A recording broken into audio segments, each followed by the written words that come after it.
welcome to that spiritual, actual, factual answers to questions you're asking. You find them inside you, recite you, reciting the records of cash. We laughing, we drafting the passion through various. It's time for that comedy, dramedy, all of the fanciest, catchiest acronyms. Listeners, listen, we traveling. Consciousness is always unraveling. The reading you're having is mapping you back to your natural habitat. Abracadabra, it's magicless, passing it. To top it off, the host, all the classiest. Now, what were you asking for? All of the answers? What? All the answers.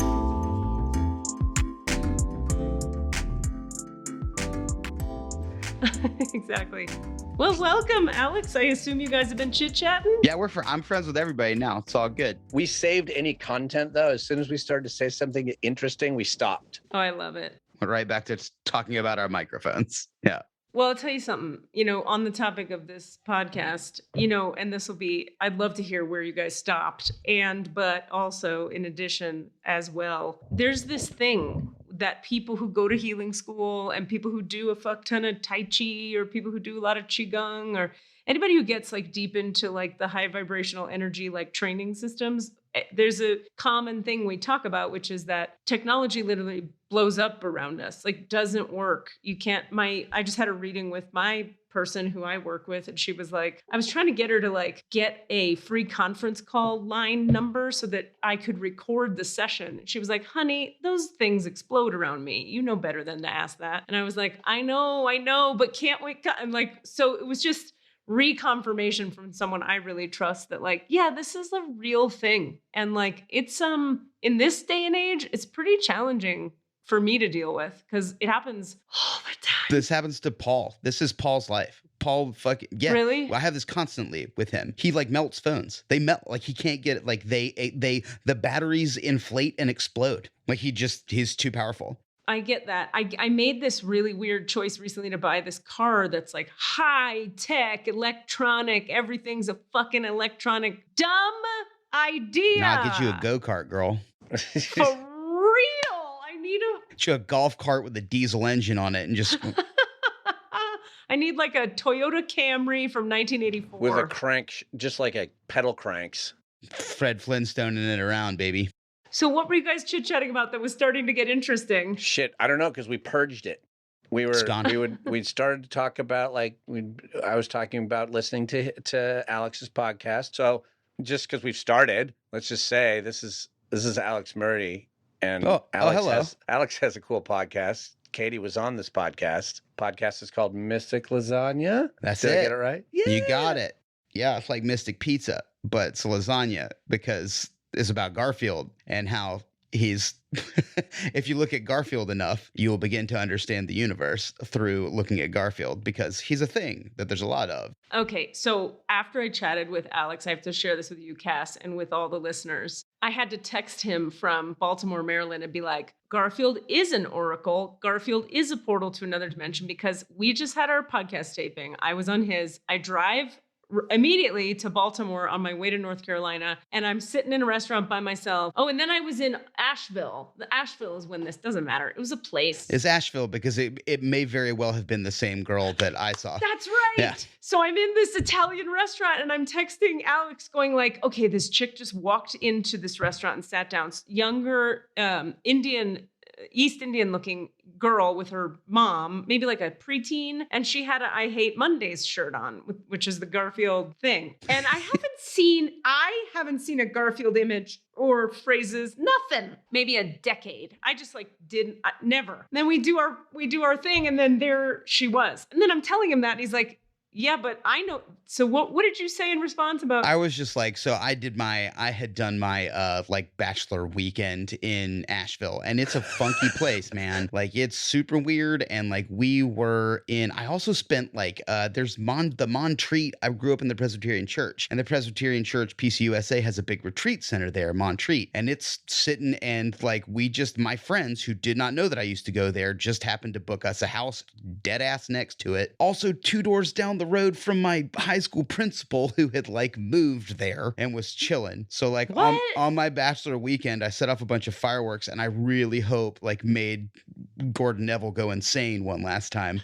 woke him up and was like, shook his fist at me because he always wanted me to cut my hair. But, we were just like, we just had a good, funky, weird weekend with my boys. And then like, as we were returning to reality, we were eating biscuits. I was just like, I don't want to go home. And I looked up and like made eye contact with a big giant Garfield shirt that was like, I hate Mondays. And I was like, yeah, I know, Garfield. All right. I know that they suck, but that like transitions are rough, but like they're unavoidable. So you've got to go because there's delicious lasagna on the other side of the Monday. I get it. I'll go back home and I'll wah, wah, wah out of the portal and get back to life. But you're screwed now. You're going to see him everywhere because he's all over the place. Fucking wait. So what was the thing? I know the answer to this because we've chatted, but tell our audience, what was the thing that got you hooked on? Why Garfield as an oracle? How did that happen? Okay, so like, yeah, the premise of our show, our show is that like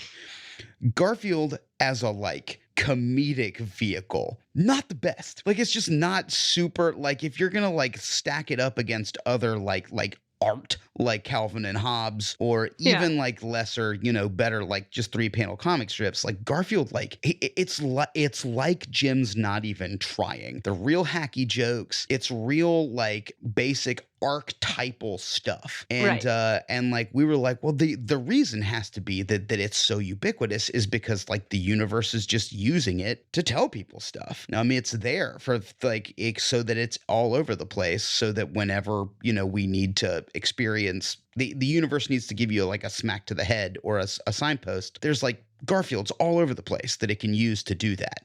So that's the like premise of our show. And then you injected the words "to know one thing is to know everything," which is we're going to come back to again and again and again and again because that's what we've been doing. However, oh my God, I love the reason that we got to it when Paul and I started podcasting, we just like got microphones and we're like, we're going to do a podcast. And the premise of that first show was to just make a different podcast about something different every week. And we were like, all right, week 1, we're going to invent a conspiracy theory. And we invented this weird conspiracy theory about Garfield and General Lafayette and aliens and the Illuminati and nonsense. and then Garfield just wouldn't disappear. He constantly came back up in that podcast. And eventually we were like, all right, if we're just going to do a Garfield podcast, let's just do a Garfield podcast. And then we did it. And like that sort of coincided with the 5th spiritual reawakening I've had in my life, and it's really coincided with me sort of like starting to like define and hone my craft, for lack of a better term. Okay, 18 questions. Yep. Number 1, I want to hear about the spiritual awakening. Sure. The 5th one. Like, I want to know what that means to you and what that looks like to you. And number 2 is I also want to know, like, what were your spiritual experiences pre-Garfield? Like what was kind of like your headspace around, I don't know, the universe and how it works and doop-a-doo before that? And like, how did you even get to that? Were you a kid having spiritual experiences? Did you do a bunch of drugs in high school? Like, what got it all? Word. So, I mean, I was raised, like I said, in the Presbyterian church, and we were like church people. PCUSA, relatively mellow for like, I'm from Northwest Georgia. And like, so I didn't get shame like hammered into my head, but it was definitely like sprinkled on every meal. It was a whole lot of like, don't be horny. And I was like, well, that's a problem. I seem to be quite horny. And but I mean, even before puberty, I was like, I dug it. Like, I liked church, the idea of like things beyond the veil, and like I've always had an active imagination and like imaginary friends, and like, I like fever dreams never freaked me out. I'd be like, oh, that was cool. All right, we just like, things got thin and weird and real for a minute. And when I was growing up, I wanted to be a preacher. Like, I wanted to because one, he gets to do all the talking in church instead of sitting in the pew drawing on your program and being bored. And that's the actor in me was like, well, if everybody's going to be looking at somebody while we're here in this big theater, like come on, I'm like, I'm in the choir and that's cool. But like Seems to me like I could talk about this. I could tell stories about Jesus too. And then the other one was just like I assumed that there was like a secret room somewhere, with like an eternal flame in it and like things going on. And I was like, I want to get to the stuff. And this is a stand-up bit that I have about like the day that I went through training to be an acolyte, which is in the tradition just like a kid who gets to put on a robe and brings in like he lights the candles before church starts. And I'm there and I've like trained, and like during the training they're talking about, this is the responsibility of like you are bringing the light of Christ and the Lord and God like into church. You are starting the ceremony. And I was like, this is a huge responsibility. And I go outside and I've got my, I forget the name of the wick torch thing. And I go out there, like, just go outside and talk to, we'll call her Peg. And I go out and I was like, all right, I'm ready.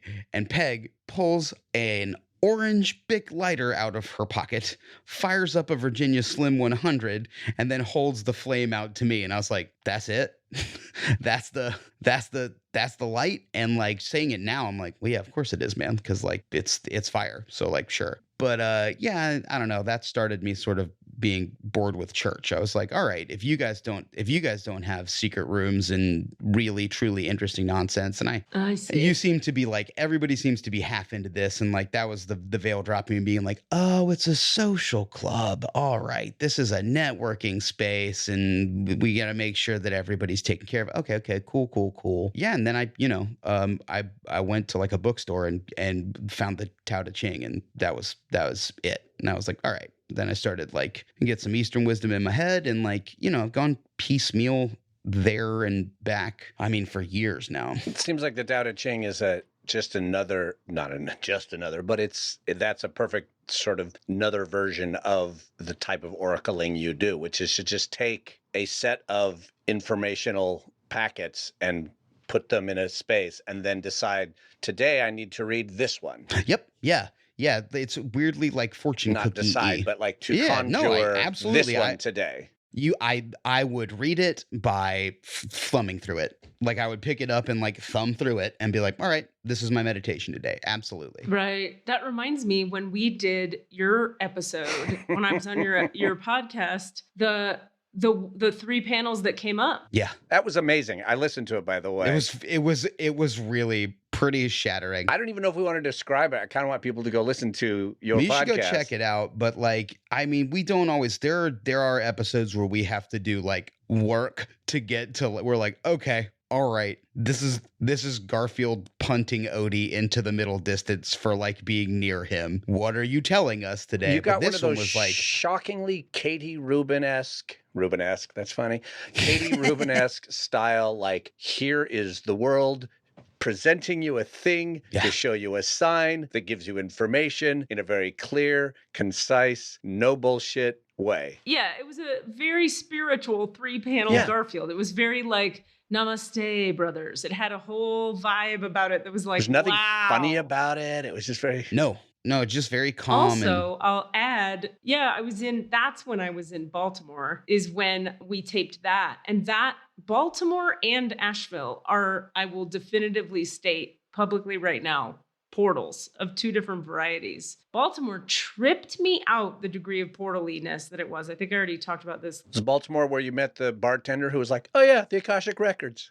Yeah, exactly. And where I was giving a healing session to a woman who lived 5 minutes from where I was I'm on the phone in a hotel, and she's like, I live down the street from there, right? And we had booked the session months before, weeks before. No idea I was going to be in Baltimore, let alone that she's 5 seconds away. She's in Baltimore, this client. Then in the session, the whole session is about repairing the Baltimore portal, which the bartender was familiar with. He goes like, I go, why do you live in Baltimore? You're so interesting and creative. He goes, yeah, people think I'm crazy, but I think this place is a portal. And I was like, I just repaired your portal. I just repaired it. Anyway, that was trippy. So when we taped our thing, I was sitting on that portal. That's awesome. Yeah. Anyway, fucking A. So, okay. So back to, you said I had my 5th reawakening. Like, what do those look like for you? So like, I went back and forth, and like with the church, I went back and forth a couple times. I went to a weird I went to college at a place called SeWanee, which is the University of the South. It is a 10,000 acre campus with 1,500 kids on it, on top of a mountain on the Cumberland Plateau in Tennessee. It's like going to Hogwarts if the wizards were Episcopalian and not whatever they are. Like seriously, we wore gowns to class. It was a very far out weird place. We wore gowns to class. Like when you hit like through, you earned your gown at a certain point with grades and behavior. Mostly grades. And but yeah, like, so I wore my big flowing gown to school, like, and walked through the fog to these big, the whole school's based on Oxford, right? So it's like these big Gothic sandstone buildings. It was just like really going to wizard college. But what's the college's idea about the value of the robe? What's it for? So it just lets people know that you're like it earns you some privileges, like like attendance isn't a thing. It's just assumed that you're getting to, and it used to do when it started, it had to do with like it got you out of like drilling at the military academy. I mean, it's a 120-year-old, but now it's just like you have to earn your gown before you can graduate, and it's mostly a GPA to how long you've been at the school ratio, and it gets like it lowers and lowers and lowers. Like before like your last semester senior year, if you haven't earned your gown yet, they're like, look, pass your classes and we'll give you a gown, and like you get to leave. But so it's a it's just a thing that says I'm taking SeWanee seriously.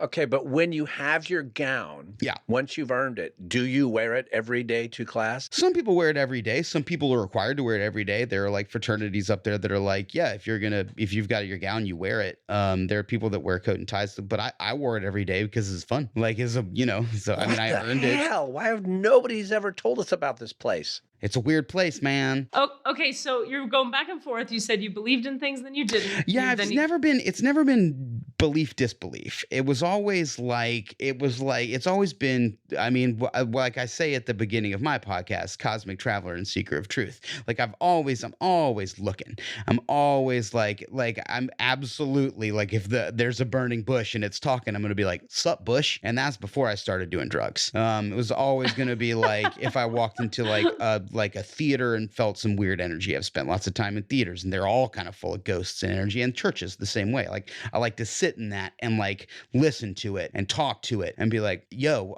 hit me up. And like, I absolutely I had an experience one time at SeWanee where like there's a huge chapel and I was like in the middle of like a big crisis, and I just like I was a hero in an Aaron Sorkin movie, walked in at 2 a.m. into the chapel and started yelling at God. And this is on no drugs. The like statue on the thing started talking to me, and maybe I was in an agitated state, or maybe the stone came alive. I don't know, but I was in there having like a conversation with Jesus, the Jesus statue, about like my life, and no one walked in. I don't know what they would have seen, but I was having a chat with the statue. Okay, wait, Mm-hmm. real quick. Do you mean that literally you would look at the stone statue and you saw its mouth moving? Yeah, it was. Yeah. Okay. Yeah, like I was in Ghostbusters 2. Yeah. Wow. Okay. Yeah, it was far out. It was one of those things where like, but again, like I had also at that point in my life, I'm primed for this. I've like primed for like the first time I did do psychoactive drugs, and like a tree just like turned to me and like grew a face, like we were in Pocahontas, and it was like, hi. I was like, sup, hello tree, let's have a chat. I've just sort of been ready. I think I mentioned that the like Terrence McKenna would call them transdimensional machine elves as well. These like light beings that exist like behind a DMT experience, but also like I guess just at their interval behind the veil. And yeah, like I've been primed to chat with them. And every time one has been like, hi, I've been like, hello, yes, hi. I would love information. I've always wanted that. What were some of the other ones? You said you had 5. I know you had 5 was just a number you said, but yeah. But tell me others. Yeah. So like I'm at SeWanee, and like it's a weird place, and I have some experiences like that. And also just like really, it's a beautiful place. And like a lot of like, just like more like the wind is blowing, the sun is out. I feel at one and at peace, and very like, like I'm being spoken to by the current of the universe, as opposed to like, like a face walking out, as opposed to a dryad walking out of a tree and having a chat with me. Yeah, sure. Yeah. And then what about post there? Post there, sure. I lost a lot of it when I was in Nashville, Tennessee, which was like a weird, dark time for me. Started writing country music and being weird. I never meant to go there. I moved there because of a girl, and then we broke up because, duh, you're in a country song now, asshole. And then I lived a country song for like 5 years. What's up? I believe it. So this trip, okay, that I just took, where I drove to New York and back again. When I left Baltimore, I went down to North Carolina to a beach for a day and a half. Then I went across to Ashville. Then I went through Tennessee, Arkansas, Oklahoma, Texas, New Mexico, Colorado. And the thing was, what a drive. It's flat. It's such a drive. So flat. But here's the trip, that you mentioned Tennessee. Tennessee and Arkansas were like, I don't want to disparage sections of our country, but I will, because they were so terrible. The energy all across there, particularly close to Memphis. I swear to God, I almost got gang mugged 3 different times at 3 different gas stations in different parts of near Memphis and Arkansas. It was not good energy. So when you say that, I'm like, that's not wrong. And then to wrap it up, I get through Oklahoma, get through Texas, and it's like, okay, these are places. This is happening. Then I drop into New Mexico, and it was literally like I dropped back to the earth. The universe expanded. I could feel God again, because that fucking New Mexico and Colorado, the southwest corner, man, this shit is steeped in the light of the divine. And this just the weirdness of, there's literally a line in the sand, a moment in the drive where it's like, pump, and you drop immediately into that, away from Tennessee nonsense. I'd say you drive into it about, I'd say on the other side of the Natchez Trace Parkway, if you're driving out of Nashville, because like Central Tennessee has got some good vibes. It's weird. It's complicated vibes because it's Andrew Jackson vibes, man, and it's also James K. Polk vibes, and it's Nashville's it's a strange place because it's the Athens of the South, right? So you've got to take the like intense like headiness of Athens, but also the like nod to like mythology, which is there. I mean, there's just a big ass giant Parthenon that I lived next to. I used to just smoke weed and go stare at a 50-foot statue of Athena all the time, constantly. It was right around the corner from my house. And I just chat with her. It was a great park to eat mushrooms in too. And just because it was chill and also like intense. But yeah, you've got both of those things going on, then plus like all of the baggage of being in the Southeast United States, just all of that. Of course. So you go to Tennessee, those are dark times. Take me to your next couple spiritual awakenings. Eventually I just moved up here. And like, so where I'm at now is I started.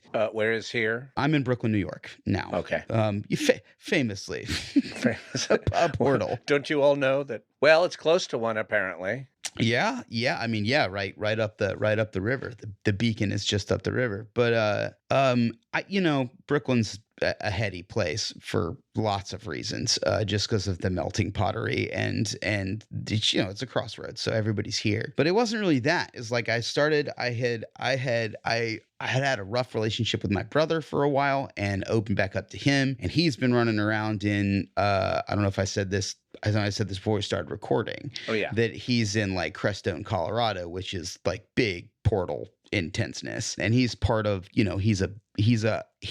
can't go Burning Man anymore because it is too commercial, and just having conversations with him all the time, and then like sharing books and knowledge and some podcasts that I got into. And basically what I got to is that I found the idea of like Western magic, chaos magic, left-hand path magic, and I was like, this is it. This is the thing that I have been thinking about my whole life. This idea of doing magic, of like tying ritual to intention and blasting it into the universe, which is like super duper close to be like just getting a theater degree. I was like, this is it. This is because what are you doing when you're being an actor other than like getting rid of yourself, invoking another a life form and presence, walking around in it, and then thanking it for its service and banishing it. That's putting a mask on and taking a mask off every night. That sounds to me like the culmination of your work at Hogwarts of the South and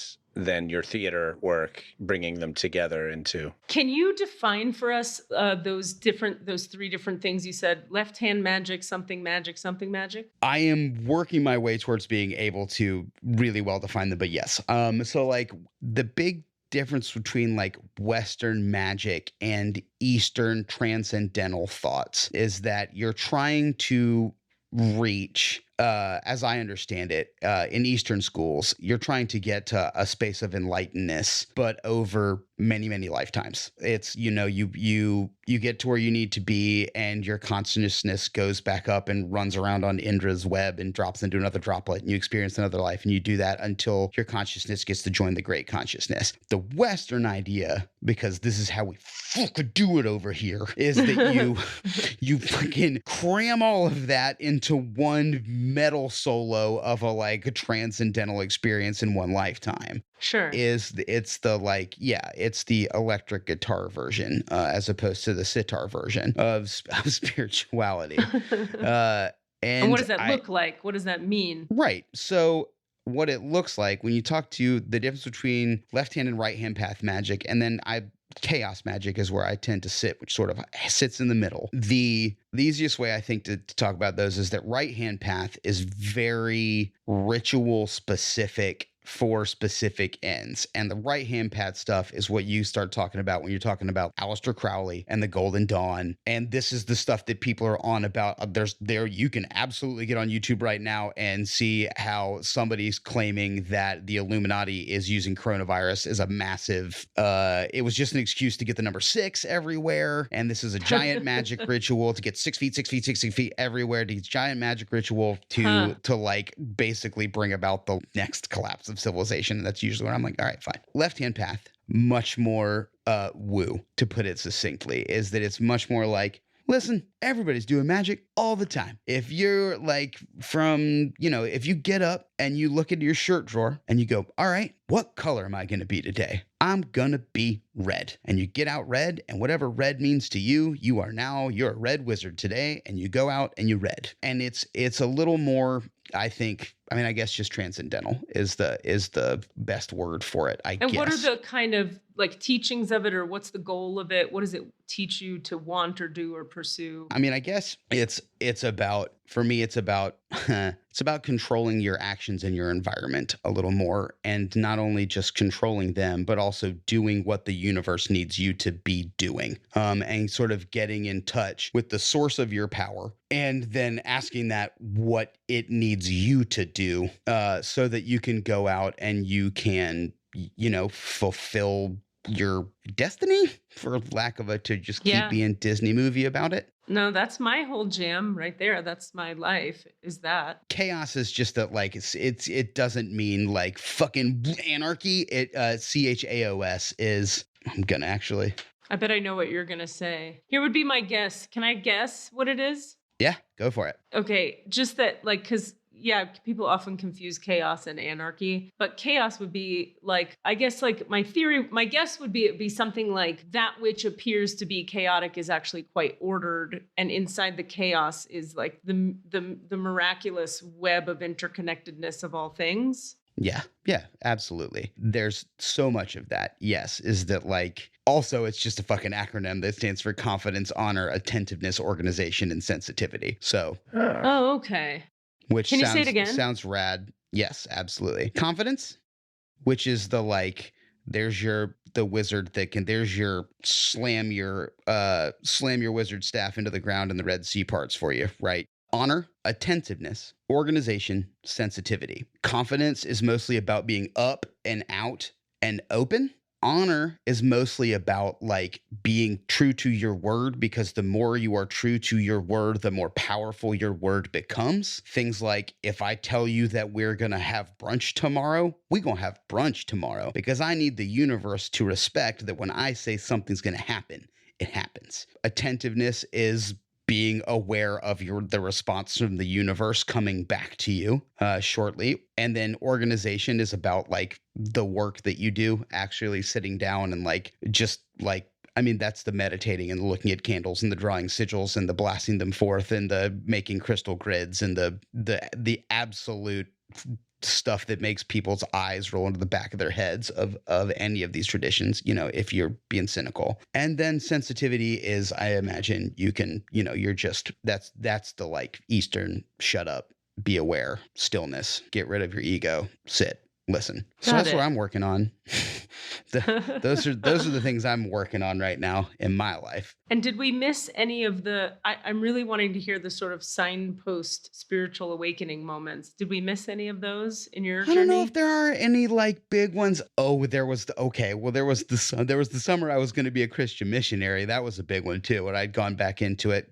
This is the girlfriend that I would go to Nashville and break up with. Influence of her, and I was on a call.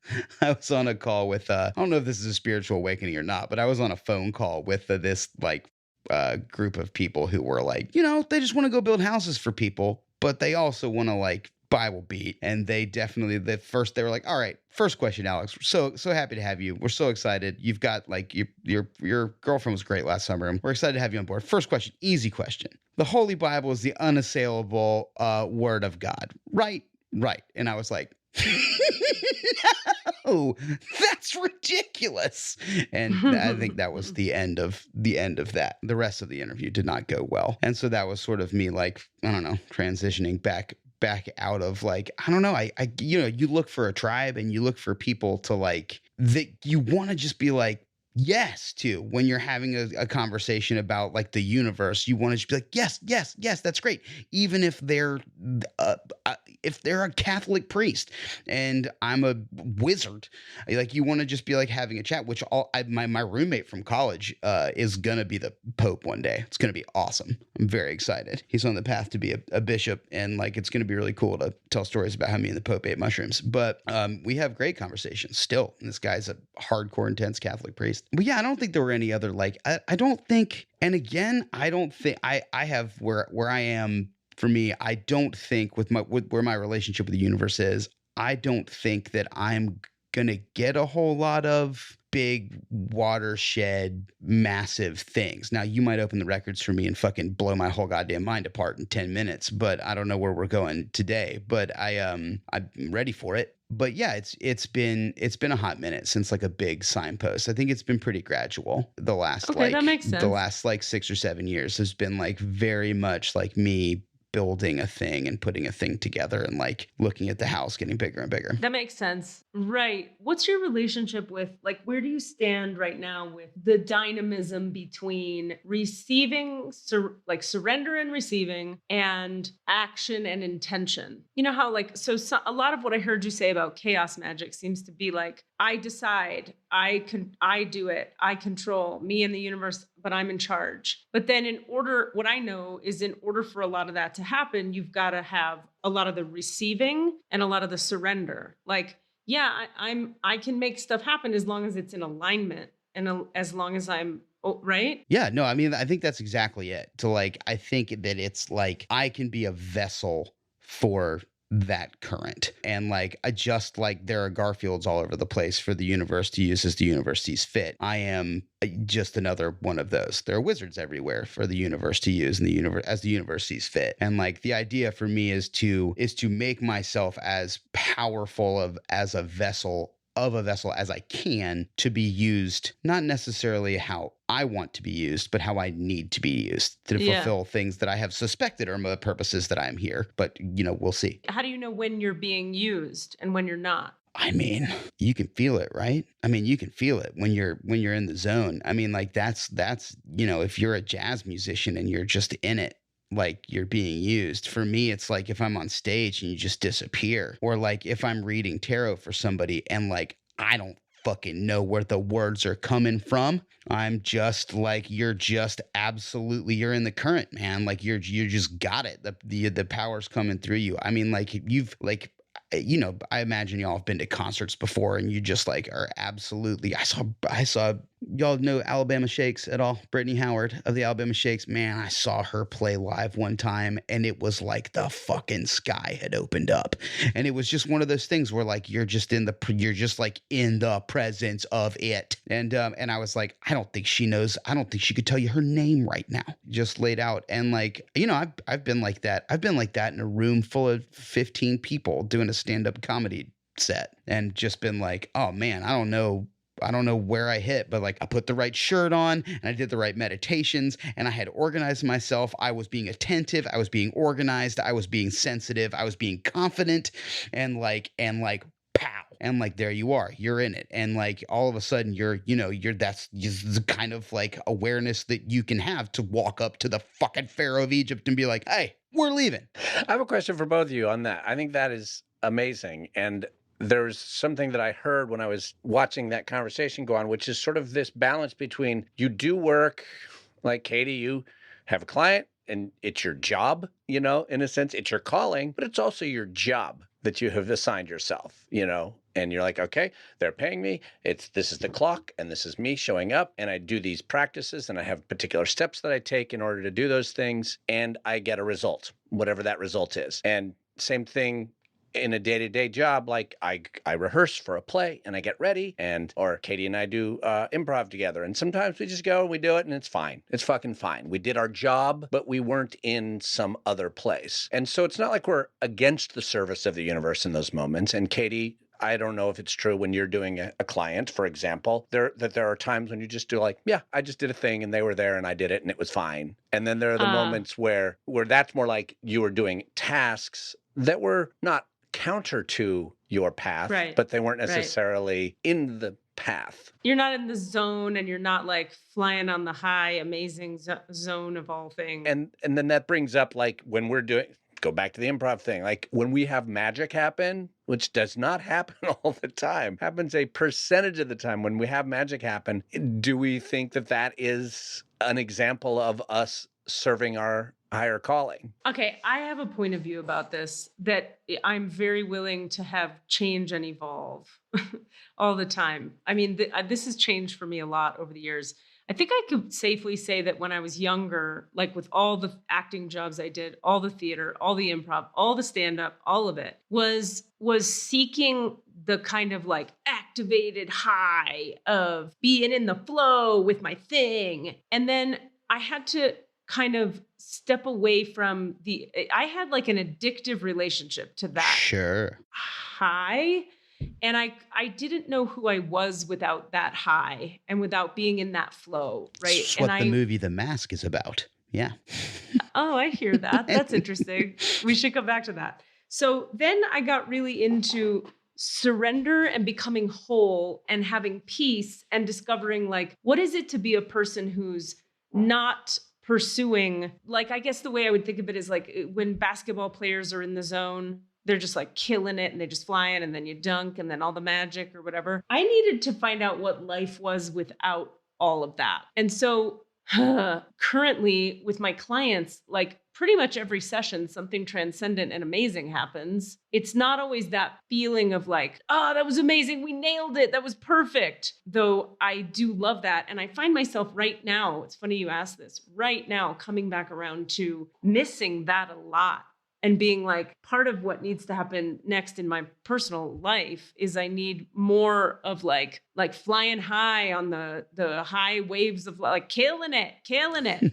But I'll put it to you this way. Moving here to Memphis and getting the energetic transmission of this particular portal, which is very yin and very feminine, very womb based. And I've talked about it a lot. I am like a constant walking. Like the numbers talk to me all the time. I've talked to you guys about this. Like I get now that I'm just like a walking beacon, for lack of a less arrogant term, of light. I'm just like carrying the light everywhere I go. And so it's kind of answered the question for me of like, do I need to be like peak experiencing it to be with God? Definitely not. Because I'm sitting here with you guys pretty chill right now. And like, I am the light and I could transmit it to you. And there you have it. Now, do I miss that peak experience thing? I really do. And I find myself going like, let's go for some of that now.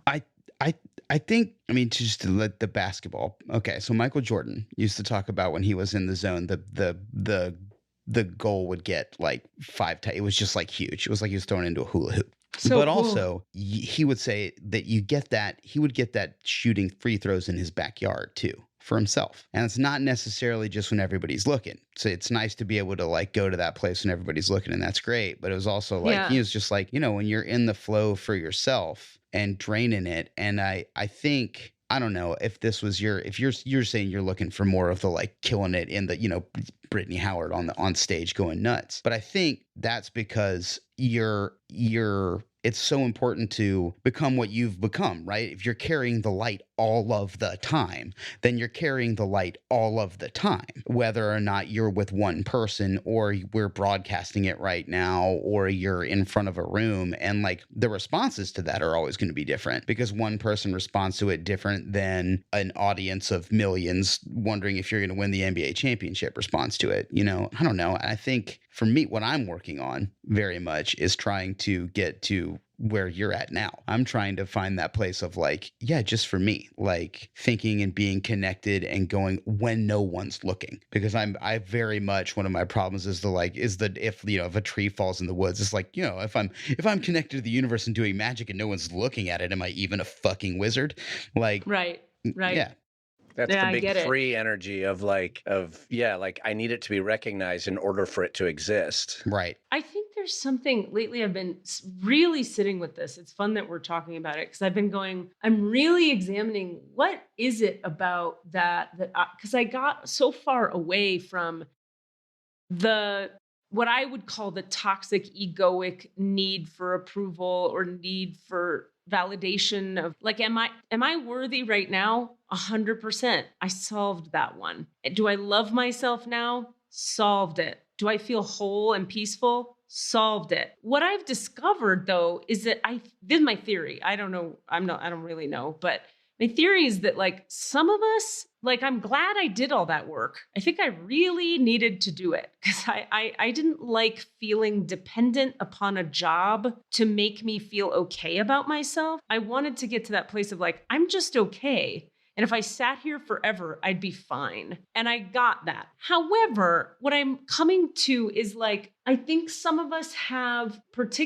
I'm going to go with dharma, where we have certain abilities to communicate to people. We have, like, you guys can be on stage and do that well. Not everybody can do that. I can be on stage and do that well. I also can teach to like thousands of people and do it in a big, very visible way. That's a rare thing. I also can show up to TV auditions and like nail them and be on a TV show. So it's sort of like, I think there is a certain, they say in the 12-step programs, like if you want to build self-esteem, you have to do esteemable acts in your life. And I find that like do esteemable acts. And that doesn't mean like go be a missionary. It means do anything that gives you esteem.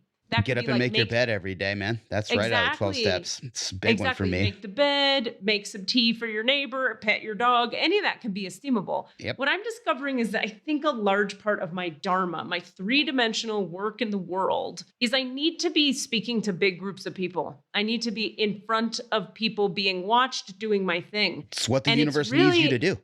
That's it. And I think like I just needed to know what wholeness felt like separate from that, And I've realized that you can have wholeness and still not be fully satisfied, because if the universe needs you to do XYZ, you're going to need to do that in order to feel satisfied. Sure. So the big challenge is figuring that is like, I think a lot of actors are like, I'm an actor, it's my identity. But maybe it's not. Such a brutal identity to have too, because if your identity is to be able to fucking rip yourself out and then but like you had to step away from having the identity of someone who's going to get up in front of a large kind of group of people in order to find your wholeness. But now identity is the wrong word, but then now returning to that, that's actually my calling, or that's my universal job now. Yeah, but you're pointing to a really important distinction. Doing it from a place of it's my identity is super different from doing it from a place of like, I guess I need to do this.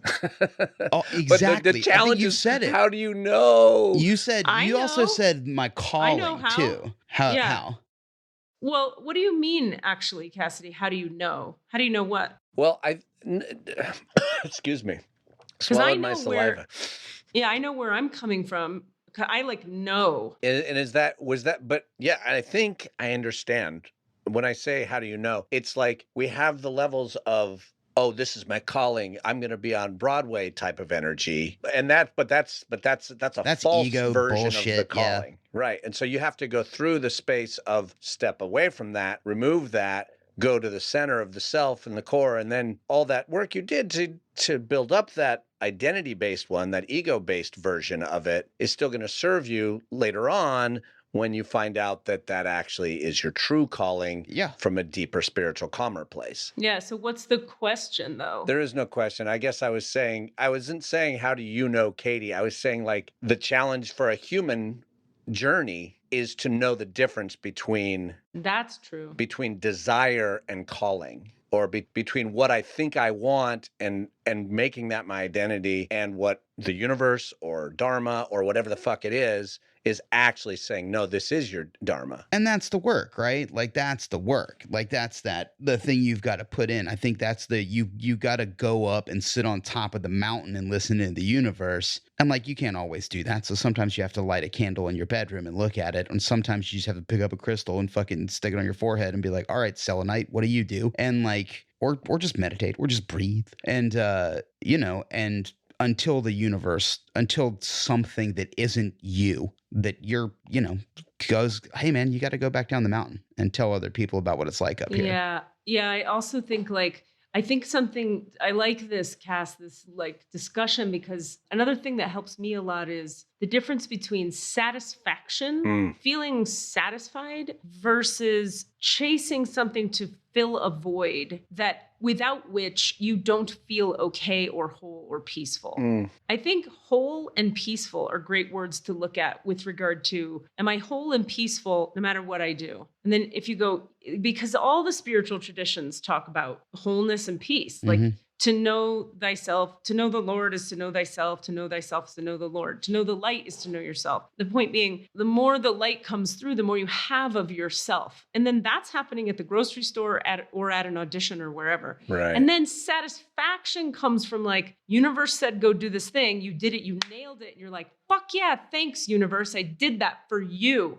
And I think that's the other piece. Who is it for? I mean, there's what's the first step in this 12 steps too, is to surrender to the higher power. Yeah. Who is it for? And the thing is, that brings us back to your question, Cass. Like when you go, if I say, I'm doing all this because God is telling me to, for me personally, I needed it to be that. I'm an Aquarius with Pisces moon, Sag rising. There is nothing in my world that's ever going to be not of the spirit, because it has to be, because I'm made up that way. So for me, I needed to answer the question, like, I need to know what God's will is. Like, what does God fucking want? And B, like, I need to be sure of the difference between what I want and what it wants and where they blend. And so like, hence 3 healing schools and all the things, But my point being.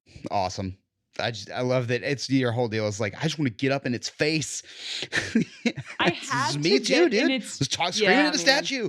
Like, yeah, exactly. But see, you're an Aquarius. Yeah. And my point so it's being, just like every single time it's like, hey buddy, shut up. I'm doing stuff. You maybe need to calm down. Fine. Well, but I think what I'm trying to emphasize for people is that some of us really need to understand this question about ego and higher self. And I don't think everybody fucking does. No. No, people are not ready. People are not interested. Like some people are, and some people are a little bit interested and a little bit ready. But I had to like have real clarity about it. Otherwise, it felt too inauthentic and out of alignment to be like, my identity is actor. No, it fucking isn't. My identity is wind. My identity is like nothingness and light and space and flow. And now from that, sure, let's do some acting, because that's fun and the universe seems to like me when I'm there. Yeah. All the vibrations that are making up the thing that's calling itself Alex at the moment like to pretend that they're an actor sometimes because that's what they have been put together to do. This is reminding me of a story from a long time ago, but I just would love to share it for a moment. And it has to do with like that deep knowing versus that desire to grab, or that intentional whatever grasping. And I mean, Katie, is that Kismet? That's Squeezel. Squeezel's Kismet's the cat. Hey Squeezel. Cool. Lost my train of thought. It's fine. Squeezel always says that. It's perfect. Squeezel arrives when Squeezel needs to arrive. I'll just go back to the beginning of the story. I was going to frame it up. But when I was in college, we had a lecture. We were reading a book of like comparative religions written by Houston Smith, who is like the big name in comparative religions. He's this huge name. And he happened to also be a friend of our professor. So he brought him in. And that was amazing. Like Houston Smith was just hanging out in our little seminar. And we were asking him questions about, in Judaism, whatever.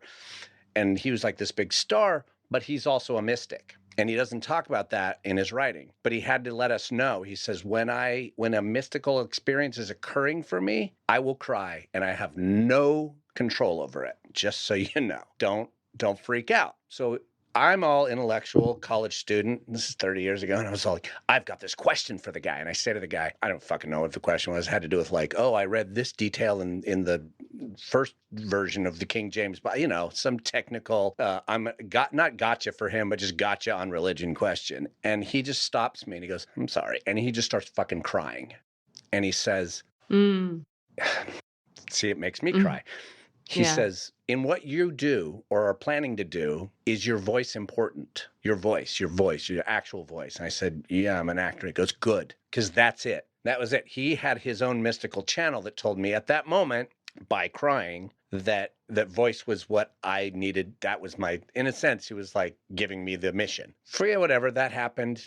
I was like, good, because I'm an actor. Okay, I'm going to be an actor. Forgot about that for years. Then as I start to return to sort of spiritual work and more like getting into like noticing myself, I become aware that when I speak truth, I cry. And you've seen it happen every time. Fucking if I speak like a real truth, under a spiritual truth, I'll start to cry. I'll tear up. And I just did it again because I was remembering this story. Anyway, this is all to say, I think this is my version of framing up like, that's knowing versus grasping. Like, I still am failing to like fully be present to the story of like, yeah, I just want to be an actor because I want people to look at me. That is also true. Sure. But those peak moments of connection to speaking voice, using voice to deliver something, is where I have the spiritual truth. So that is universe speaking through me. And more recently, somebody literally told me, they just said, yeah, you're being a spiritual teacher. And I started bawling because I didn't know I wanted that, or I didn't know that meant anything to me, mainly about the podcast. But like, anyway, that's just a lot of words to say like the difference between thinking you have a job to do because it's cool to be an actor and having that underneath feeling of like, no, that's what you fucking are supposed to be doing. Some version. I don't know if it's actor, but it is like speaking words to people. Well, yeah, and you'd like ready carry the light all the time, so that like when the universe needs you to fucking throw the light somewhere, you can do it. You're there to just like, yeah. And according to Houston Smith's experience, it's my voice. Yeah, that's rad. I think it's I do want to say it is. I think in talking about the difference between how do you know that you're doing what the universe needs you to do, also like it's important to acknowledge how it's like insanely dangerous that is too, because if you decide that you're doing something for the universe but you're not, that's where all the problems start, right? And it's just like this is a big thing in magical thinking, is that like there's just warning posts everywhere, and everything you read and everyone you listen to is like, hey, the second you start thinking you're God, stop. Like, start thinking that you're in power and that you're in control, or that you're like, okay, I've got this magical voice and I can do whatever I want with it. Like, it's just important. Like, I would have to agree deeply with that. And that comes back to the principle of surrender to me. Yes. Like, that's the other piece of it for me, is this whole thing is like, I mean, daily I'm brought to my knees like several times a day. And it's always because I just have nothing left in me that goes, I know, and I'm doing this. Everything is like, I'm either guided and I do it, or it doesn't happen. There's nothing claiming it. Okay. Now this brings up an interesting topic though. And I do want to hear your guys' thoughts on this. The difference between claiming, how do I say, owning what you are and what your abilities are versus thinking you're in control of God's universe. Right? So if I go like, hey world, I market all the time. I'm an energy healer. I book a session. Here's why you would do that. I'm doing that a lot. I've seen your headshots on your website. Yeah. You gotta do it. Market your business. Yeah, exactly. Or the light's not going to get where the light needs to get. That's the thing. And so I have to claim it in a pretty intense way in order for people I have to be like, no, I do this and I'm a wizard and it's pretty kind of amazing actually. and I mean, I've gotten to this place where I'm like, okay, God clearly needs me to own it. Otherwise, like you said, the light doesn't get to go where the freaking light needs to go. You got to be like, I'm a badass actor, or you can't act. You have to be like, I'm funny, or you can't tell jokes. Confidence. There it is. That's the C. There it is. Big C, baby. There it is. So the difference between that and being like a narcissist who's deluded and thinks they run the universe and there's no God and there's no higher force and it's all up to you and it's all about you. It's a interesting fine line, don't you think? Yeah, open mics suck shit. Open mics are the absolute worst. This is full of people who are like, behold my point of view. Exactly. Look at, I've got it. Behold my point of view. Yes. But what I find Behold fascinating... the thoughts of Derek. You know how women be like. Women be different from dudes. When you get to like high levels of anything in the world, I notice that like high levels of politics, high levels of acting, high levels of investment banking, whatever it is, I find the following thing to be true, that high levels of anything are made up of amazing, humble, wizard, kind, connected, generous, spiritually aligned people and narcissists. And Jedis and Siths, sure. Yeah.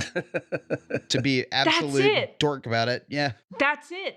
And because the same thing is required of both, which is you have to believe in it. You have to believe in either the light and the fact that you're carrying forth a fucking message of light and you have a gift and you're going to hold it with your heart open in humility and give it to the world. Or you have to believe you're God's gift to shit and you run shit. Either way, they believe and they get there because they believe. This is essentially the difference.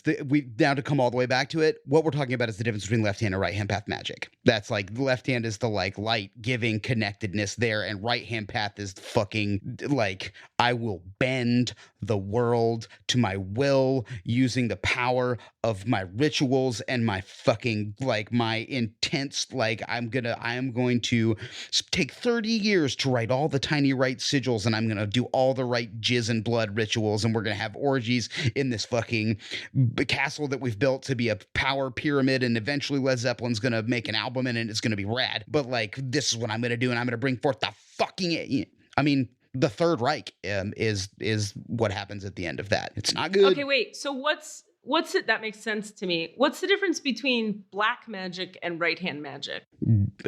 Nothing? Very little. Okay. I mean, like black magic is some fucking satanic panic terminology. That's not a thing. Yeah, but what I'm saying is there are people I know who like work with some dark entities and dark beings, because dark beings will make shit happen for you. If you can get into it, if you want to get into like real like lesser key of Solomon, like drawing, like getting your brass vessel out and like drawing a big thing on like acting like you're in Buffy the Vampire Slayer and drawing like a big, like this is stuff that I don't even begin to have the balls to do, because heaven forbid I get a demon in my office. I wouldn't know what to do with. Like, there's no way I'm not powerful enough to get the demon into the brass vessel and then like make it do what I want it to do. You'd call Katie is what you'd do. That's when you call me. Sure. But the thing that I would do with it is like get it out of your field and make you more light. Sure. Well, supposedly what Solomon was doing is like capturing them and making them do stuff for him. He's a slave. No, 100%. I know people in this life, in right now times, who do that shit. They harness the power of demonic entities. Yeah, they're powerful. And I'm like, that is what narcissists are doing. We just call it narcissism. I mean, it's negging. Yeah, but like, But isn't it interesting how it fucking works? Yeah. It works. It's still powerful. It's just aggressively powerful. The price that you pay, I think, for doing those things is like, I don't, and you know what? Also, like, I'm not wired to do that. That's not what the fucking vibrations calling themselves Alex are like put together to do. They're put together to like channel more, I mean, mostly joy and blast it out, and to try to help people like look at life and go, I mean, that's where I'm at. Like, I want the fucking cosmic yawp, man. Like, just this like, whoa, or like, just like, but I'm not here to harness jealousy and rage and hate and like get real nasty with a lightsaber. That ain't me. I know. Well, I'm just saying, I'm just acknowledging the fascination I have with how. Yeah, they're out there. Well, not that. They're at open mics. I know they are. That's why I don't go to those. But it's what I'm acknowledging is that this fine line between owning what you are and getting out, like you say, getting out there with confidence in your humble, heart open state versus owning what you are from all these other places you can be. It's important. And I think why it interests me so much is that I myself have taken the journey from one of those to the other. I was a Sith Lord. Yeah. I fucking made shit happen straight from my negativity, my trauma, and my ego. And I was powerful at it. Yeah. And I hated how I felt. Yeah, I've never enjoyed it. I mean, that's been a big part of like my journey for me is also, it's like switching my battery. Like to where we're talking about right now is that like a lot of my battery used to be like, I'll show you. You don't even know. I can do this. Like you said I couldn't. Oh, look at me. You didn't think I was so hot. Look at me now. And like, I call that the fall energy straight on my ass every time I try to come from that point. It's just no good to me. The universe is like, hey, dude. The energy of proving. Yes. Oh, we talk about that a lot on this show. Just every time you're trying to prove a thing instead of do a thing or be with a thing. Yeah, you're fucked. You're fucked. Absolutely boned, because the universe is like, I don't need you to prove anything. I made platypuses. I can do whatever I want. You shut up, Alex. Stop getting in my face and be quiet. I'll tell you. Do the work, man. You be organized, be sensitive, be attentive. Stay up, bro. Stay confident. Be doing the stuff. Be making sure you're the color of wizard you need to be today. Alex. Yes. Would you like me to open your records? Because we have a certain amount of time left. Yeah, sure. All right. Well, and I apologize for interrupting you. That was coming from like me looking at the clock and going, we should dive in right now. Okay. So I'm just going to take you through it. We'll do an easy guided meditation. You've probably heard this, and I'll say your name in the Akashic Records prayer, and it would be great if you had specific questions you want to ask, or I can just see if they have any info for you, which I do think they will, and we can see if there's any energy that wants to transmit on your behalf, which maybe we'll see. But yeah, feel free to gather questions internally, okay. What's your full legal name, Alex? Raymond Alexander Murray. Okay. Do you go by Alex, or am I calling you the wrong No, name Alex is it. Yeah. Okay, Raymond Alexander Murray. Mm-hmm. Murray. Okay.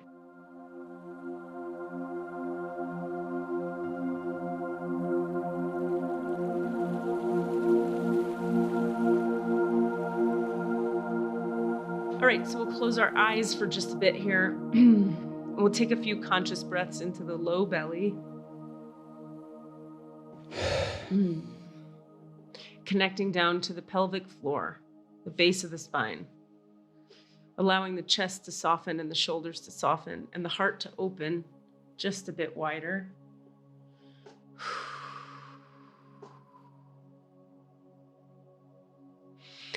And as we continue to breathe low in the body, inhaling and filling that low belly, exhaling and releasing from the low belly, which allows us to deepen into the emotional space.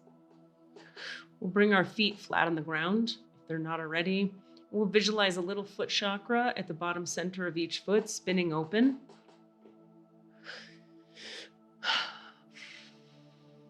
Spinning bigger and bigger and more open. At the bottom center of each foot, wider and wider, like the lip or the mouth of a tornado, getting wider and wider, until there's nothing left at the bottom of the foot, and the entire surface area of the bottom of each foot is an open window or an open plane of energy, which allows the electromagnetic field of the body to connect more intimately with the electromagnetic field of the earth. just through that subtle little visualization, intention, and sensation awareness. And as we do so, we're going to visualize, see, imagine, and allow 500 energetic roots to extend through the bottom of each foot, like tree roots made of light. Energetic extensions of your essence. We're just visualizing them now. 500 from the left foot and 500 from the right foot, anchoring hundreds of miles down into the earth, just through our imagination, awareness, and allowance. So that there are 1,000 light-based tree roots coming from the tree of light of the consciousness of you, anchoring us to the here and now. And the breath is just me connecting with your system and dropping in with it. And then we'll feel, anchoring down into the earth as well, a 1.5 foot wide grounding cord at the bottom of the spine, the base of the spine, shooting down to the center of the earth. And as it does so, this is our grounding cord, grounding tunnel, grounding tube, 1.5 foot wide, all the way down from the spine, base of the spine, to the center of the earth. And as it hits the center of the earth, we'll allow and imagine a river of light given to us from Sophia Gaia, the soul of the planet, an abundant flowing river of healing, loving, nourishing, nurturing light flowing up through that grounding cord from the earth into your first chakra, flowing forward from the first chakra into each hip socket, flowing down into the quads, the glutes, the hamstrings, the knees, the calves, the shins, the ankles, the feet, and down into those roots we established moments ago.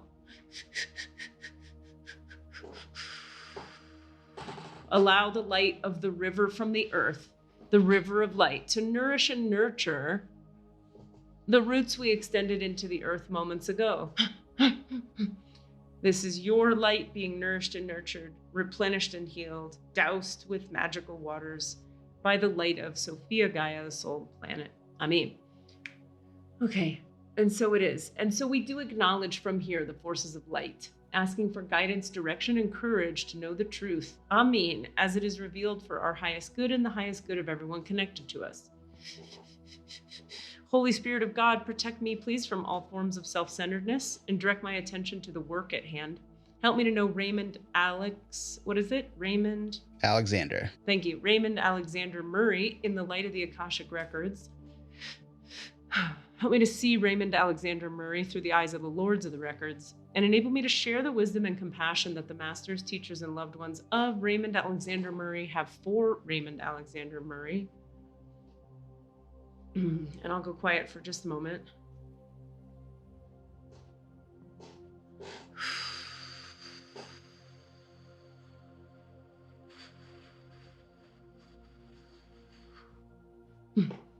Yes, I'm just asking that you align me deeply with the Akashic Records and the soul alignment of Raymond Alexander Murray. Deepen me into his records now. Allow me to experience his alignment with Source. Astagfirullah, astagfirullah, astagfirullah ladeen. Okay. And as we deepen into his Akashic Records, I'm asking the Lords, Masters, and Teachers, the light of the Akasha, to clear anything and everything from his spiritual alignment that would stand in the way of him receiving what he could receive today, of receiving the highest and best, Allah, brightest and most refined divine light, transmission for healing, and divine awareness in the form of guidance and direction from you, from the Source, from the all that is. Okay.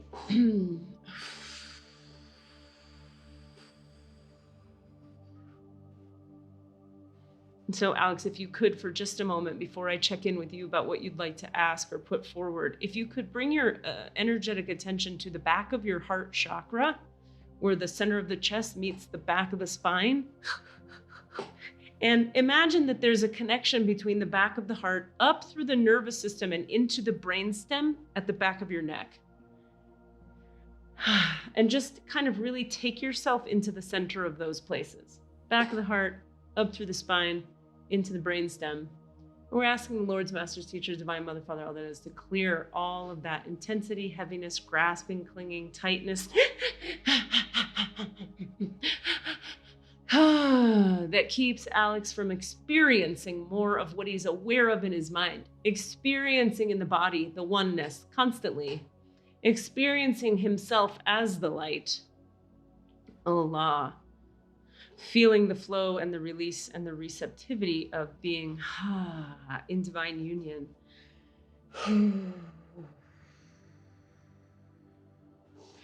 Okay, anything and everything that stands in the way of him having that connection and that communion and that love and that nourishment from source all the time at all times.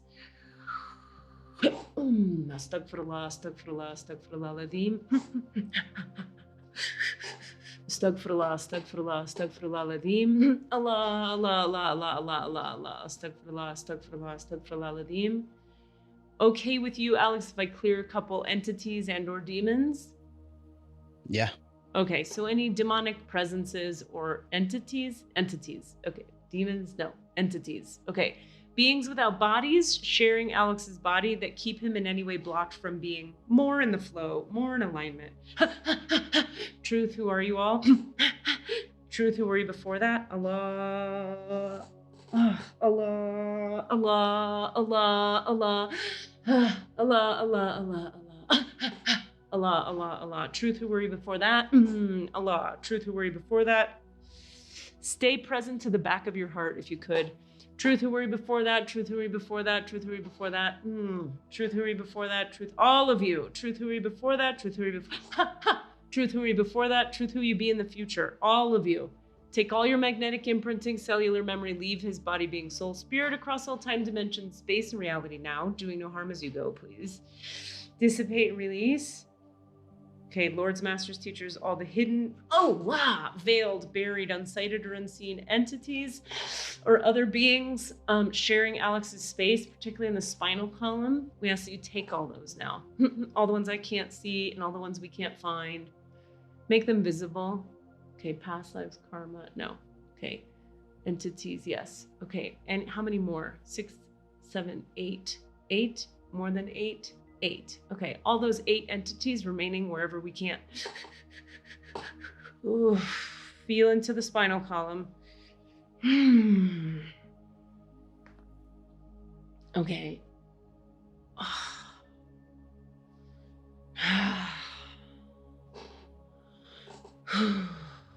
Okay, that's good.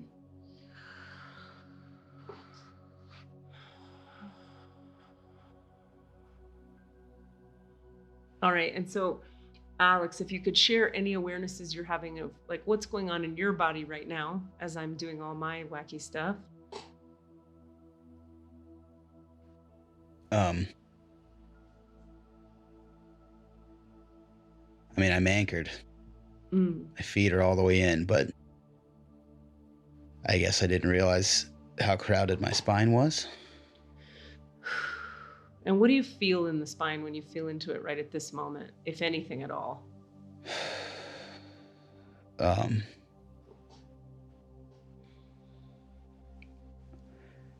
It feels locked in.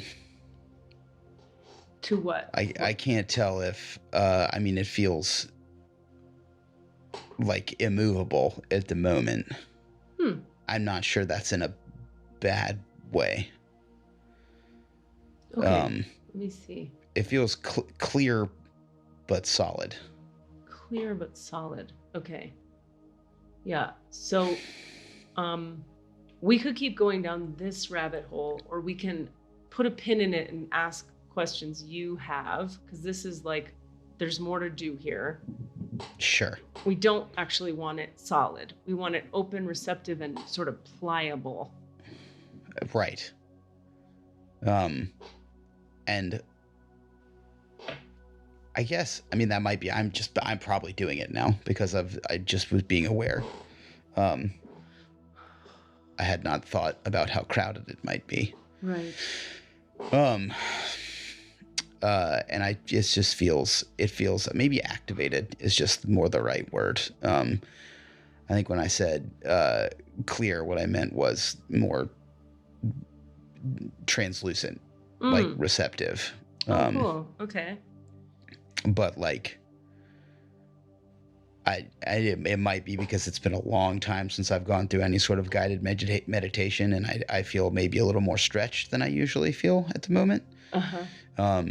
All the way down and all the way up, and maybe that's just my spine just feels lengthened. Okay, I can tell you what I'm seeing, because I think it's more than that. And when you say stretched, what do you mean? Do you mean literally like longer? Yeah. Okay, got it. Okay, that's cool. Like my neck feels like it's like 1.5 feet long right now. Oh, very cool. Now, let me see here. Okay, let's leave that for now. What questions would you like to bring forth, and or healing could you use? I mean, as per usual, I have roads dividing in front of me. You know, paths and paths, splitting and splitting, and I don't know if you want a specific, but yes, you know, specific. Sure. I did end a big project today. I cleared some space. Nice. And so of course that space wants to be filled immediately, because that's how I do it. Yeah. And I have got very specifically, a friend of mine wants to start to build like a physical space together. We've been talking a lot about it's a bar, performance space, a fort, all the things. And, I'm worried about it and thrilled by it, and not sure if I should hurl myself into that project or not. Okay. What are you worried about? What else I could be doing instead? For example, being a movie star as opposed to owning a bar and having a weird fort where lots of people get to come and do their thing. Okay, and what if it could be both? Oh, that sounds great. Okay, let me tell you one thing. Before you even said what the thing was, it was like, yes, yes, yes, all day, yes. Please do this thing. Oh my God, yes. Okay. So that, and then when you start talking about the fear, it's like, you can still go on auditions while you're building a thing. And, you know, how cool will it be when they can contribute to one another? Yeah. And are there other fears in the way in his spiritual space? And I get a no. Are there any problems in the way? No. I mean, this is like a community center for like-minded peeps. This is like, I mean, it's so in alignment because of what it's for, what it's about. You're not making a bar to be like, let's get everybody hammered all day. You're like, let's bring the people together who need each other, right? Yeah, no, I want to party. Like, I want everybody talking to everybody and seeing everybody. I mean, and understanding everybody. And is it in the highest good for it to be in this forum? Yeah, it really is. Why? Because this is a forum that resonates for you and the people involved. You guys want to do this. It's fun. It's activating. It's exciting. It's a big fat yes over here. Yeah, and they go, don't make an either or universe. Just don't make that. You know how to do that. You go into your heart, right? Okay, here's a little trick for you. You go into your heart when you're going like, well, what if I'm not going to do more of the other things? You go in your heart and you find the energy of that stuck kind of like either or, I have to give something up. And you sit with that energy and you breathe into it and you soften the heart around it and it begins to dissolve. And then you're back to oneness and you understand there is no either or, not in your reality.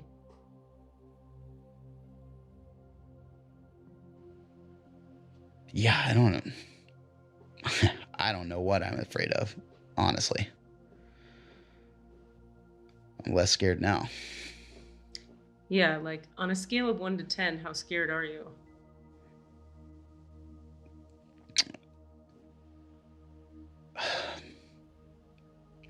I mean, like an 8, but not at a failure, and not a maybe it's fear that is also like adrenaline fear. That's it. The fear that you have when you hit ignition on the spacecraft. Yeah, you know. Yeah. It's more like they say, like this is gonna. I've always felt like if I go in, it's gonna take off fast.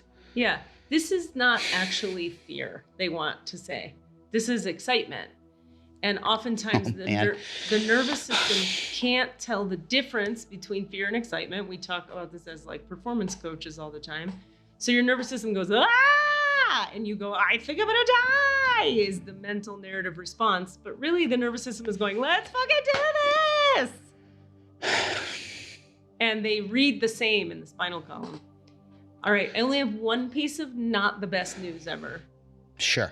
And then I want to hear from you again. Let me just see how they want to frame this.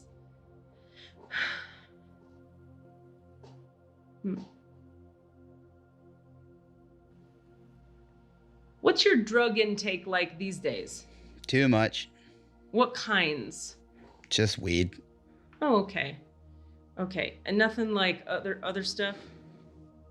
Booze. Okay, how much? The party animal is creeping back in. I've never had a problem with, I've always known it as a social problem rather than the actual like addiction to the substance. But I've been going out again because the world's opening, and like usually if I'm like, yeah, let's go and booze is involved, it's almost always too much. Okay, is that once a week, twice a week, 5 times a week? Right now, once or twice, but it can easily get back up to 5. Okay, all right. So that's the warning signal here, because what it does is too much alcohol and specifically drugs, it's a bummer, but truly too much of anything like that, and it plugs up the channel and makes things foggy and harder to perceive correctly. Now, you'll think that it's actually opening the channel and making you perceive more fully, but that is the trick and the lie of those substances. Now, we're not saying full abstinence for you. That is not the thing here. We're saying watch when it starts to cloud your connection to the all that is. The connection to the all that is primary for you. It must be primary. And then have some drinks and have some weed, but it doesn't have to be, you don't have to be a monk about it, but don't go to like numbing Monks love booze. Don't go to the numbing of the spinal column about it, because that's where you attract. Yes, I love that place. And I need to be told to not go there. It's an easy place. Yeah, totally. Okay, other questions? Anything else? Yeah, anything else, Alex? No, I think that's a lot. Okay. All right. Well, wow. I also I'm aware of clock as well. Well, we have a few minutes. Because podcaster. We have 7 minutes. Okay. Whew, thank you for that. Pleasure. Yeah. I hope it's useful. No, yeah, like I said, it's been a while since I've been stretched out and then responded to it. You asked me how I was feeling, and I was like, oh God, I've forgotten how to describe any of this. I will say, man, I talked a lot about church today because I always talk a lot about church because it was formative. And the one really wonderful spiritual teacher that I had, who was my Sunday school teacher, whose birthday it was yesterday, always used to say that it's not fear, it's excitement. Those butterflies are just you knowing that you're about to take off. And I forget it sometimes. That's my voice moment, Cass. Like it, I come back to it. It happen. I come back to it all the time. But when you said that, Alex on the camera just flipped out a little bit. Well, that was sort of when I stopped too. I ripped my roots out of the ground too at that point too. Like my foot portals were gone. It was just like one of those things where I'd been thinking about her because it was her birthday recently, and oh God, so much light. Tita, just amazing human. What a very convergent moment. You know, you've been thinking about her because of that message, because that's the message that's been wanting to come through. It's like, you're excited. Yeah, excited. And I will say also that like I know we're not in it anymore, but I think part of the fear too is I don't want to ever drag anybody along with me that doesn't want to that isn't ready to go. I don't know, and it feels like you said, all yeses. I like that. Who is the person you would be dragging theoretically here? My wife. Just because I devote myself pretty fully to things. But it would be a space for her. Like, what the fuck? She's a performer too and would love to come there. And she's always liked to come to what am I worried about? Yeah. She's always liked to come to every fort that I've ever built and also, helped. And have you talked to her about it? Oh, I mean, yeah. And how does she feel about it? Well, okay. We have to have the conversation about the actual, she has always been like, yeah, as long as you have a plan and you know what you're doing, I'm on board, and we'll support. I mean, I get a huge yes from her. In fact, it's lighter in her field than it is in yours. She's like, yeah, fucking yeah. It's really light in her field. Yeah, I mean, okay. All right. Well, then get ready to come down from Beacon and hang out at our church, I guess. I can't wait. You just have to talk to her about it. That's all. Yeah. Well, yeah, there's going to be there will be lots of talking and meetings and spreadsheets and all that's to come. And none of that is, hi. That's squeezing my lap. Oh man, but yeah, the Cool. bad news. I also wouldn't say thanks for that too, because that just I could feel it. I could feel it creeping in. I just go out and get fucking ripped up, and I like going out, and I have the ability to he's primary, connection to the all has to be primary, and then out and in the world and talking and being the light. Yeah, and if the whole idea is to be the light and carry the light and go with the light, why are you gonna fucking crush heady hopped lampshades all the time? That's no good. They aren't yummy though. Yeah. Uh-huh. Ugh. Cool. Yeah. All right, we're gonna close your records now. Here we go. Oh, okay. I want to thank the masters, teachers, and I don't want to walk around as you all night. Thanks very much. I want to thank the masters, teachers, and loved ones for their love and compassion, the lords of the records for their point of view, and the Holy Spirit of light for all knowledge and healing. I ask that you return all of Raymond Alexander Murray's energy to himself. I ask that you return him to his complete human wholeness now, please. The divine portal and the Akashic records of Raymond Alexander Murray are now closed. Amen. Divine portal and the Akashic records of Raymond Alexander Murray are now closed. Amen. The divine portal and the Akashic records for Raymond Alexander Murray are now closed. Amen, amen, amen, amen, amen, amen, amen, amen. Namaste, motherfuckers.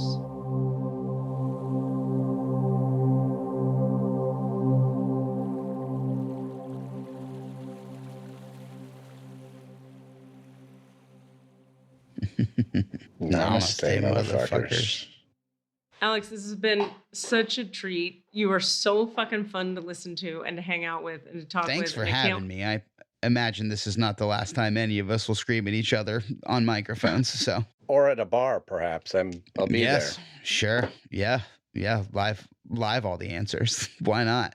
Oh shit! Now you're talking. Yeah, see? All of our 10 followers will be there. Hell yeah, dude. That's all you need. Well, I've been telling Cassidy what I get about this podcast and what my person who gets things for me gets about this podcast and how big it's going to be. And I'm so delightfully excited for the day when I get to go, suck it, motherfucker. I was right. I can't wait. I'm excited. You know I love being yes, wrong. The energy of proving. Yes.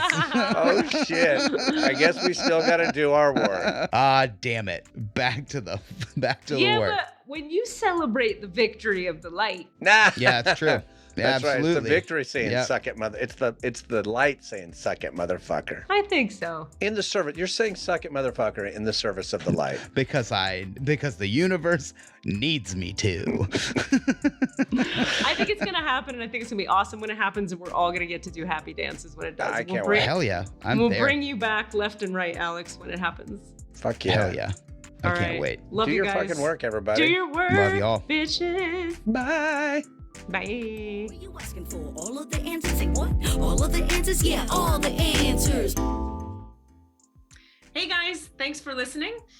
We'd love to hear from you. Please email us with your questions so that we have questions to answer in the Akashic Records. Our email address is allanswerspod@gmail.com. That's allanswerspod@gmail.com. And if you'd like to find us on Facebook or Twitter, it's @allanswerspod, @allanswerspod. Thank you. Oh my God. There's so much going on. How are you with overwhelm? I was feeling overwhelmed earlier in the week, more just random emotional overwhelm. I have a weird dream I could tell you about that totally just like exemplified my overwhelm. But today I'm feeling really good. Like I feel like I kind of rose out of it. No, but I mean, in general, when you have overwhelm, how are you with it? How do I deal with it? Shit. I ignore it. I pretend I'm not feeling it, and then I suffer. Does that sound about like the guy you know? Yeah, I don't know. That's hilarious. I mean, I'll tell you, Katie, I think the last, all the things that the work we've done and the work has changed my attention to how I react to things. So it's hard to say sometimes. So like, I think more recently when I was feeling overwhelmed, it went right to emotions. And then I watched those emotions as opposed to, which is different than how I would have dealt with it in the past, which is just start feeling flaily and panicky. And when you say you watch those emotions, what happens for you at the end of watching them? Do they dissipate? Do they process through? That's a great question. I think there's like 3 steps for me. There's feeling, but that feeling is sort of an out of control version of feeling where it's just like, I'm feeling and then I kind of zoom out a little bit and go, you're feeling. Cool. Look at that. You're feeling what's going on. And that's the new step, the step of zooming out for a second, going, you're feeling. The best version is then for me to take time. Yes. Sit down, meditate, sit in feelings, just allow feelings to be. Doesn't always happen. Okay. And if you don't do that last step, what happens to the feelings? They either continue, maybe slightly more muted because I at least gave them a little attention, or they slowly slip back underneath the scars. I think, like they slip beneath the surface and just keep doing the inner problematizing that they do. I'm being like really hard on myself to say it that way. I think sometimes even without the sitting, even the noticing can help a lot in just letting myself go. You're feeling angry. Oh, you're feeling angry at that person. Or, oh, you're feeling frustrated. Oh, and you're feeling frustrated because of this. Then I can at least put it in a place that it makes sense and sometimes take care of it. What are you rubbing your head for? The Wi-Fi is so bad. It's so hard to listen to you. I felt like so judged just now, Katie. That's what I'm hearing. Shit. I'm going to hang up and I'm going to come back. And by the way, I'm yelling and over-enunciating because that's what I wish you were doing because of the fucking Wi-Fi. So I'm sorry. I'll be right back. Let's try again. All right. Fuck a duck. Son of a bitch. I'm just kidding. I was just going to stay frozen for a sec like an asshole. Am I choppy still? Let's find out. So. Yeah. Oh, just say words. Do I sound okay? You were sounding fine the whole time. Isn't that nice? Yeah. Keep saying words. I will tell you, and maybe this will be part of what we talk about. I felt so judged just now because you were going like this. I'm sure you did. And I was like, what is it that I'm saying that is so awful? Is it still choppy? Are you still having trouble hearing me? Yeah, it's still pretty bad. I think I'm going to start sobbing.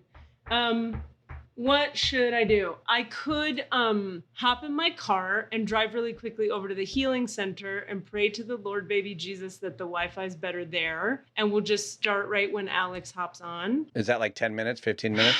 Yeah, it's not even 10 minutes. I could do it. I think I will completely dissolve into a pile of misery if it doesn't work. Like if I get there and it doesn't work, I'm gonna die. It's just been like a busy day full of like a lot already. And then, you know what let me see. I'm just sort of praying that like, I'm like, maybe in a second it'll be fine. You want to try turning off the video and seeing? Yeah. I wouldn't even know. Okay, am I still choppy now that you've turned off your video? Oh, let's see. Maybe we all stop our video. I don't know if that changes anything, if that makes any difference whatsoever. Okay, so far that's a little better. Maybe say, I unfortunately need you to say like a bunch of sentences to see when in the course of human events, I don't know the rest of this particular phrase, so I'll say, I know you all and will a while uphold the unyoked humor of your idleness. And yet, herein will I imitate the sun, that doth permit the base contagious clouds to smother up his beauty from the world, that when he please again to be himself. How's it going over there? Okay. I'm gonna hop in the car. Yeah. Okay. I'm also gonna let you know what I'm gonna do. Alex and I are in touch by email. I'm gonna stop yelling because you can hear me fine. Mm-hmm. I'm gonna email Alex and to ask him to give us another extra 15 so we can drop in and chit chat, and then he can cool. Yeah. Thank you guys, and I'm so sorry. You can't control the internet. Yeah. All right, I'm gonna stop my recording. Okay, I'll see you guys I'm gonna rush over there. I'll see you in a minute. Okay. Come on, Quizzy, let's go. Oh my God, you guys, thank you so much for your flexibility and the timing and letting me work all that out. It's funny, as soon as I left my house, like my meltdown went away and I was just like stoked to get here. And then there was more chaos, but like meltdown energy, donezo. So thank you for your patience. I appreciate you guys. No, I was impressed when you came on. You were like, I'm good. Yeah, the energy changed. It was great. Yeah. I was happy. That's I gotta fun. get out of that house, I think, is what needs to happen. Sometimes. That was a Sounds Awesome production.